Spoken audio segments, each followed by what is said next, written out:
Hey, Shabbat Shalom, Kol Halal, Yahweh Bashem Yahushai, Bahashim Kakadash. Double honors to the elder apostles and elder bishops of GMS, including the elders that came before them that taught us this truth.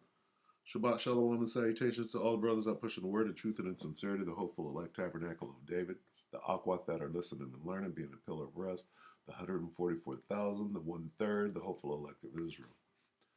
All right, just a quick observation that the prophecies are coming to pass. So we can start right here. 2nd Ezra 16, woe is me. Woe is me. 2nd Ezra 16 and 17, woe is me, woe is me. Who will deliver me in those days? So Ezra was receiving a vision, right? And he was scared. He was like, oh shit. When I come back in the reincarnation at the end, the time that we're in right now, okay, he was seeing a vision of these days. And he was like tripping. He said, who's going to deliver me? Right? And then he explained what he was seeing in the vision. The beginning, right, is just getting started of what? Sorrows, Jacob's trouble, and great mourning. Okay? Everybody's catching hell. The beginning of famine and great death.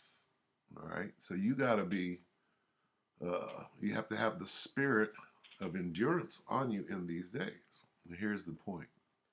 The beginning of wars. We see this. Everybody sees it. I was talking to the homie down the street, trying to show him, here's the way out.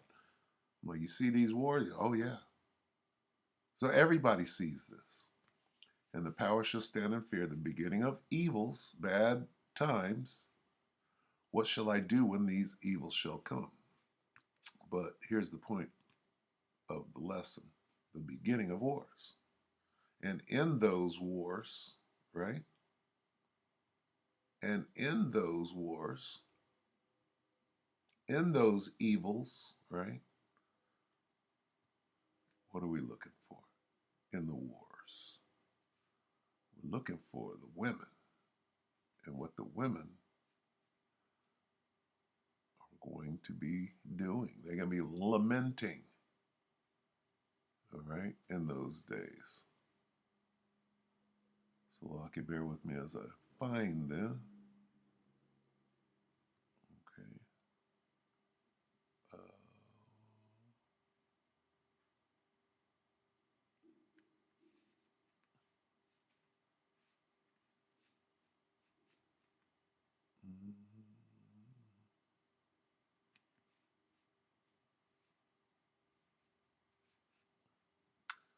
2nd Ezra 16 and 33, Salakia.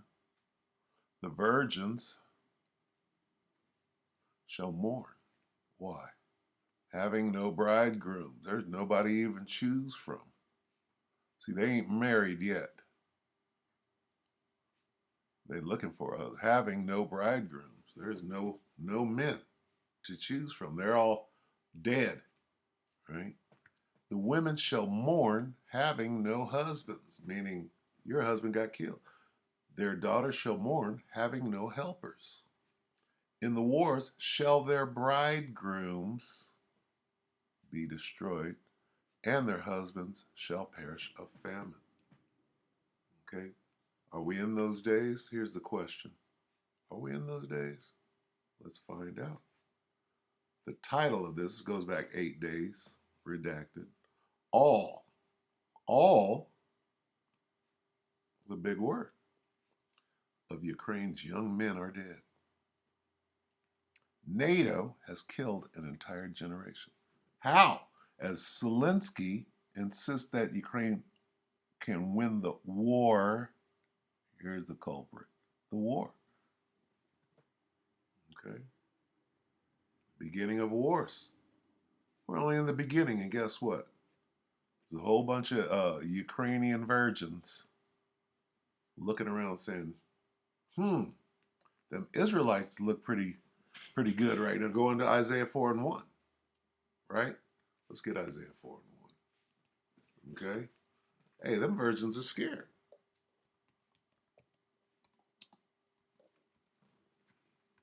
Isaiah 4:1. In that day, what day? This day, 7 women shall take hold of one man, right? Because there's only one man left, saying, we will eat our own bread and wear our own apparel. Only let us be called by thy name to take away our reproach. This is a man of the Lord who is actually going to be able to protect her, not sign up and enlist and go be unalived. All right? What's going to happen to them virgins? This. Bunch of them Ukrainians over there, them Ukrainian women, they're jakes.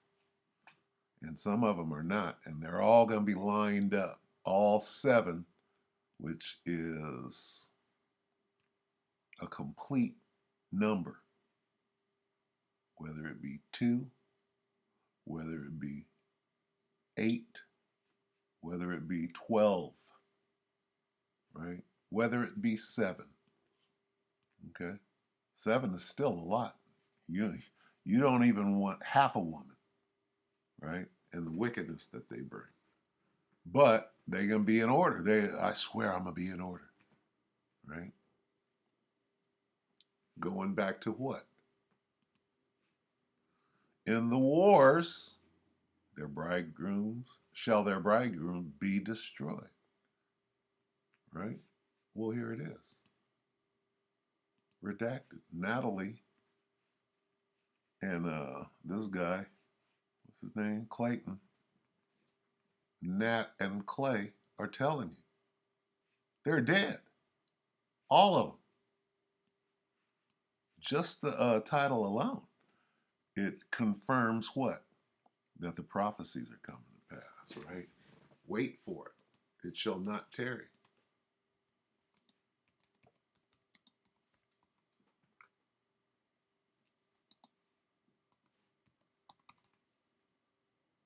Where did that go?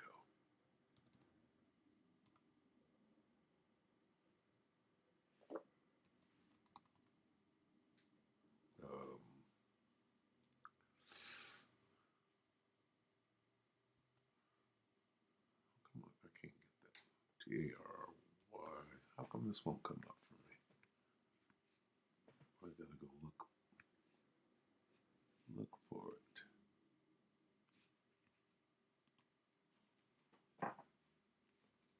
Habakkuk 2:3. For the vision is yet for an appointed time, but at the end it shall speak. Guess what? It's speaking out loud and not lie. Though it tarry, wait for it, because it will surely come. It will not tarry. Funny how that won't come up. Huh? Needs the period. It will not tarry, period. It's here. All right, the appointed time is now. Right? What vision? For the vision, what vision? This vision.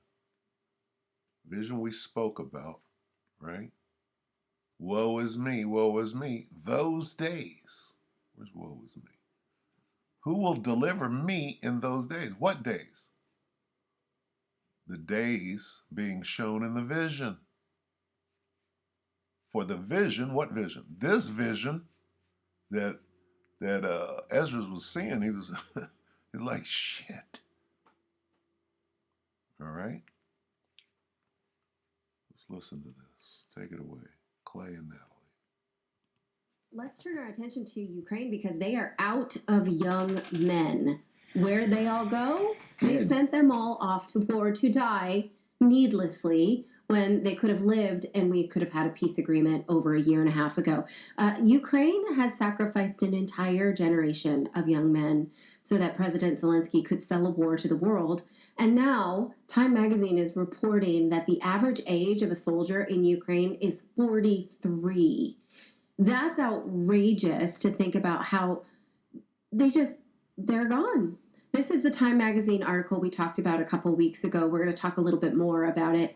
But think about that. They've used up all of their young men. Now, we've been saying this for months, and we've been called Russian apologists. Now Time magazine is saying this. Are they Russian apologists for looking at the fact that these men are needlessly dying for a war? Now, having sacrificed a whole generation, it seems like Ukraine is being thrown under the bus of the Western media, or rather dragged under the bus that is the U.S. war machine, and just doesn't seem to have a use for this war any longer. How do we know this? Well, here's one clue. The Time magazine cover that came out just about 2 weeks ago says, "Nobody believes in our victory like I do." Nobody. I think he meant that as like an inspiring quote, but instead it made him look like a delusional idiot. Now the Washington Post this weekend shows just how far they're willing to go to throw Ukraine under the bus with this hit piece, where they published a claim saying they had studied and found that the Nord Stream 2 pipeline sabotage that happened last September was done by Ukraine. Interesting. Here's the headline. Now, they even name names. They say that it was a man named Roman Chervinsky. I'm not going to show you his picture for a second because you got to wait for it. This is good. They say this guy was the lead on the Nord Stream pipeline destruction. Okay, so they kind of got away from the men. Let's see.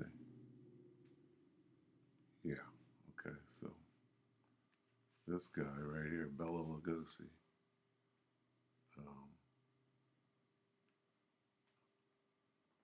I guess we got the meat off that bone. Yeah, they're in the Nord Stream. So anyway, let's look at some of the comments. I offer this opinion as an ex-soldier with special operations experience. The level of planning and sophistication required to accurately locate and destroy. That's about the pipeline. Zelensky, Donetsk. Let's be honest. Let's see. Terribly sorry for all the young men who have died. Look at this. Donald Trump, on being asked by a CNN anchor, who do you want to win the war? I just want people to stop dying. Okay. Don't panic. Most of them young men are still alive or abroad. That's not what the scripture says. All over Europe, be thinking. Too late and bad. Too bad. So sad. But you've been had. No one to blame but you know who. Yeah, Esau. Are they coming back to build post-war Ukraine? Them women are going to be refugees, wind up right here, and some of them might be delivered because of a man of the Lord. Okay. If this does not stop, there will be no man younger than the elder. Absolutely unforgivable of Zelensky and NATO. Honestly, what did he expect? He will always be remembered as a comedian that led a generation to great death. Slovakia.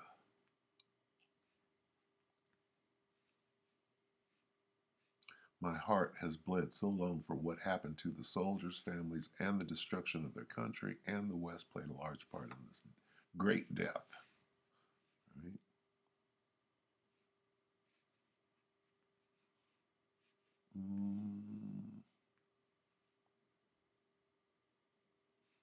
Okay, so the men are dying, right? And what this does is it sheds light. It says two issues. One, they didn't die, they were killed. Whatever.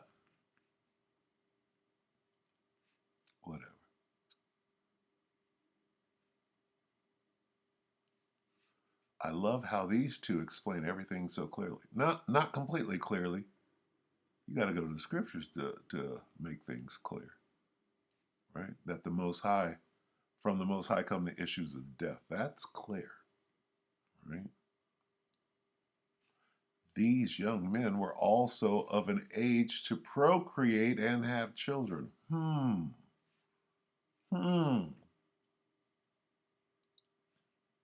So anyway,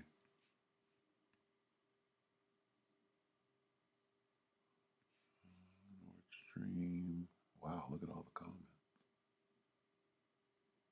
Anyway, so yeah, great death.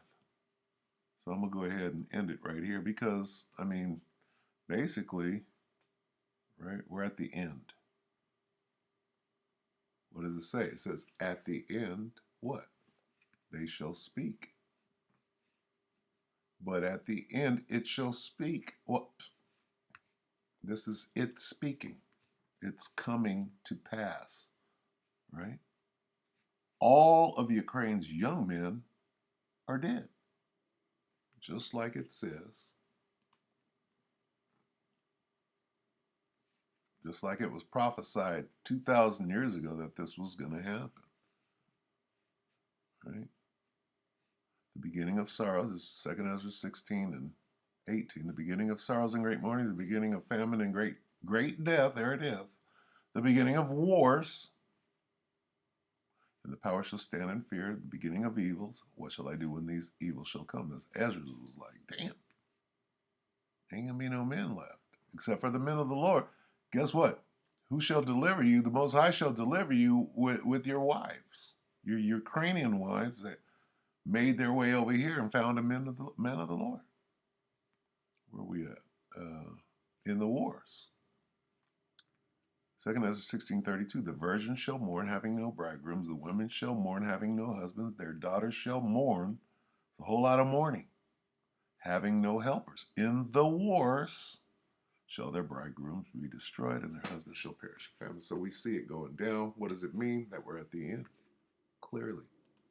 Right? But at the end it shall speak and not lie. Though it tarry, wait for it, because it will surely come. Well, it came. It ain't tarrying. Okay? With that, we hope that the elect were. What is the moral of the lesson? We're there.